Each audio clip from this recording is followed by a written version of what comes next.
Assalamualaikum warahmatullahi wabarakatuh. Kami dari kelompok 5 akan mempresentasikan hasil kerja kelompok kami, yaitu tentang sistem antrian besuk rumah sakit. Nah, sebelumnya kami akan perkenalkan anggota kelompok kami. Yang pertama ada Ahmad Zaki, kemudian ada Fitri Wardaliza, Aisyah Mutmainah, Farhan Maulana, dan saya sendiri, Risma Kurniati. Baik, sebelumnya saya akan menjelaskan terlebih dahulu pendahuluannya, di mana rumah sakit merupakan suatu fasilitas pelayanan kesehatan perorangan yang menyediakan rawat inap dan rawat jalan. Oleh karena itu, pelayanan yang sangat berkualitas merupakan suatu keharusan dan mutlak dipenuhi oleh suatu rumah sakit. Nah, semenjak COVID-19 melanda dunia, membuat semua rumah sakit harus menerapkan banyak sekali aturan-aturan baru.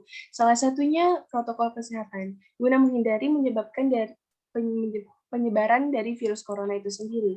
Dan sistem antrian besuk termasuk suatu permasalahan yang dapat membuat kerumunan, serta hal-hal yang dapat menyebabkan penyebaran virus corona, terutama bagi pasien yang sangat rentan terpapar virus. Nah, terbatasnya kunjungan besuk untuk pasien rumah sakit dan tidak teraturnya jadwal besuk yang baik bagi pasien, maka dapat memperburuk keadaan pasien dengan kunjungan besuk yang berlebihan dan waktu yang tidak sesuai dengan keadaan pasien. Oleh karena itu, kami merasa perlu adanya dibuat suatu sistem terkait sistem antrian besuk di rumah sakit.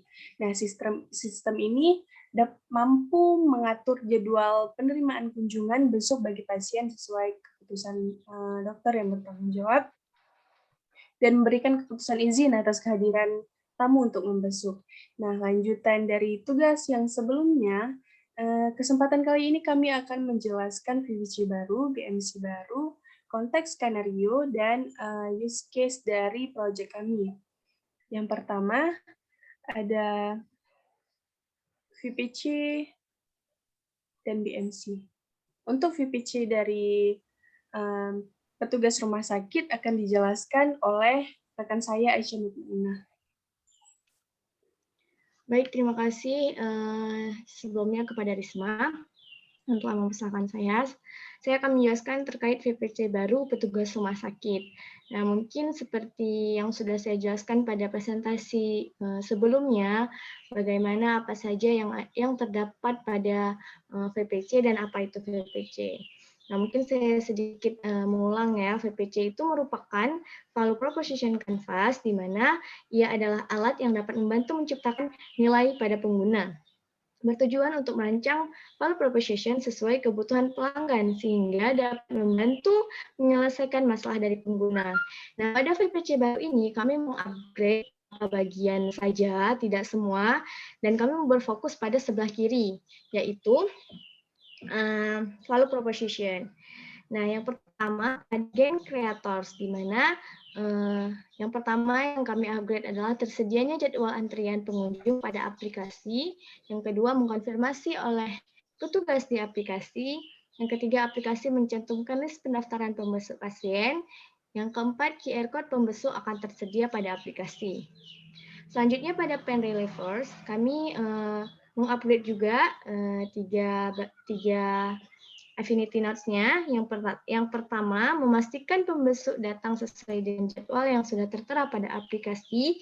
Yang kedua, memastikan semua pembesuk tertib sesuai aturan. Dan yang ketiga, memastikan petugas hadir pada jadwal yang telah ditentukan. Nah, mungkin hanya itu beberapa upgrade-an dari VPC baru kami, yang selebihnya sama seperti sebelumnya, di presentasi sebelumnya. Terima kasih Aisyah untuk VPC baru. Yang kedua yaitu untuk pengunjung akan dijelaskan oleh Farhan Maulana. Baik, terima kasih pada moderator. Jadi pada VPC baru pengunjung ini sama seperti VPC baru petugas, kami di sini hanya mengupgrade atau memfokuskan untuk mengupgrade itu pada sebelah kiri, yaitu pada Gen Creator dan juga Pen Relievers.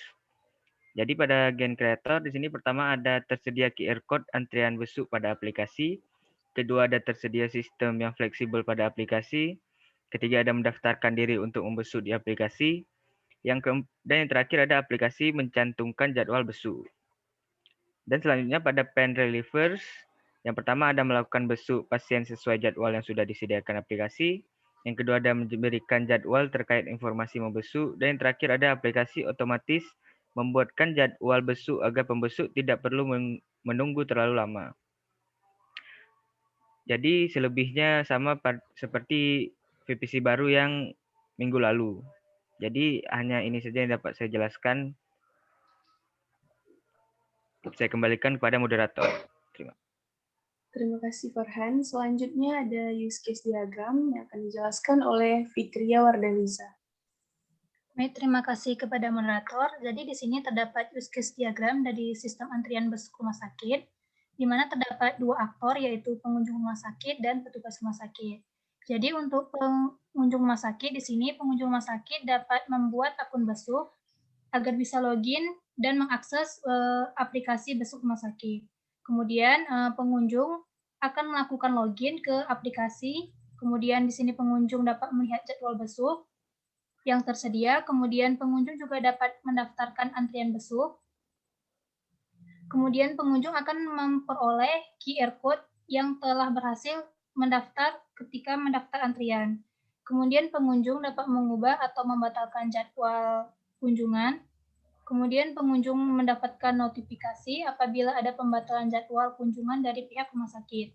Kemudian untuk petugas rumah sakit, di sini petugas dapat melihat dan memasukkan jadwal kunjungan besuk. Kemudian petugas akan mengkonfirmasi dengan men-scan QR code pada saat pengunjung datang ke rumah sakit. Kemudian petugas dapat mengubah atau membatalkan jadwal jika petugas mengalami suatu kondisi atau keadaan terdesak, maka kunjungan si pengunjung dapat dibatalkan oleh petugas. Kemudian yang terakhir, petugas mendapatkan notifikasi pada saat pendaftaran dari pengunjung rumah sakit. Kemudian saya akan menjelaskan konteks skenario dari petugas rumah sakit. Jadi untuk konteks skenario dari petugas rumah sakit, yaitu petugas rumah sakit dapat mengawasi aplikasi besuk. Di sini petugas rumah sakit dapat menerima daftar antrian dari pengunjung berdasarkan waktu pengajuan pada menu antrian aplikasi besuk. Kemudian petugas rumah sakit mendapatkan notifikasi pengunjung yang mendaftar besuk. Kemudian yang terakhir di sini petugas rumah sakit dapat membatalkan jika ada hal yang mendesak pada saat jadwal yang telah dipilih oleh pengunjung. Mungkin hanya ini dari saya kembalikan ke moderator.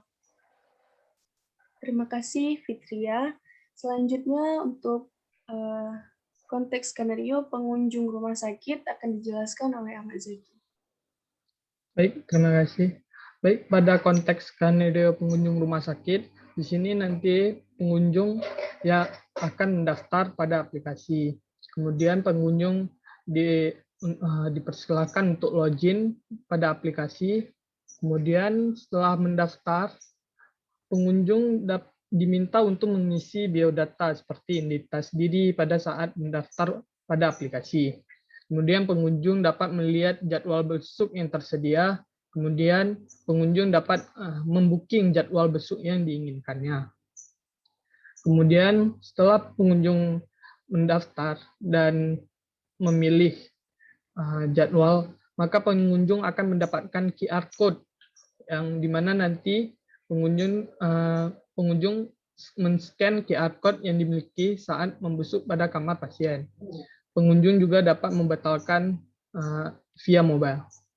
Di sini pengunjung akan ke rumah sakit dan petugas akan scan QR code yang didapat oleh pengunjung. Kemudian pengunjung juga mendapatkan notifikasi jika petugas mungkin bisa jadi ada pasien sedang istirahat atau gangguan, maka pengunjung akan mendapatkan notifikasi tidak bisa untuk berkunjung.